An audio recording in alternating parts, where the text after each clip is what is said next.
Nothing is more frustrating than when you are only getting to play bottom side control, you're only getting to play mount because your guard retention is terrible.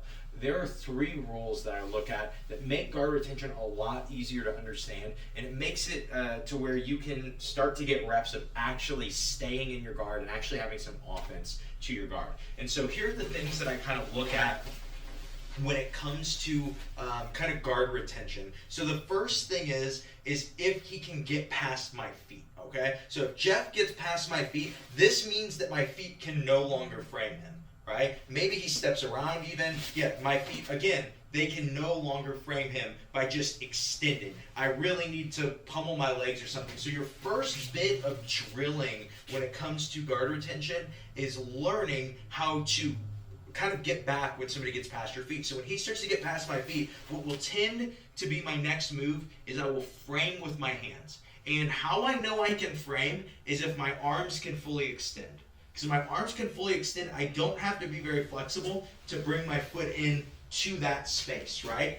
If he starts to get closer to my arms, now I would need to be really flexible, and this is when you see people like inverting and bringing their legs over, right? But that requires some flexibility. So your big indicator with your guard passes is, can I touch him with my hands? I am in danger, you can tell. And so when I start to go frame, I start to keep him away. He tries to get close to me. He tries to get close. It's pretty easy for me to kick back. The second thing we're looking at is where we're building those frames with our feet. Okay? And so when he starts to come in, if I try to frame like his rib cage, he can get past this, yeah. If I try to just frame his arm, he can pummel his arm past it.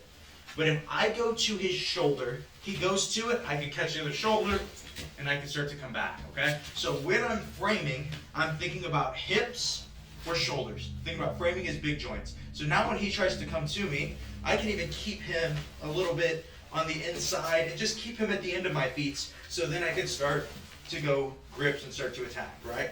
The last thing we look at, well, what if he does start to get too close? He starts to get here. To me, this is my indicator, if you're, especially if you're not flexible, that you need to fight your underhooks, okay? Because I am on my side, right? His next job is going to be to get my armpit so he can start to flatten me. If I do that, I've lost, right? He's going to get past. And so when I start to notice, like, oh no, this isn't good, my top arm goes and hides, okay? All we're going to do, we're not going to turn this into a wrestle up, we're going to just get back to our guard. I have my bottom arm and my bottom leg totally free here, so this is going to make this easy. He can put his weight on me or whatever. We're going to do like standard get up and base.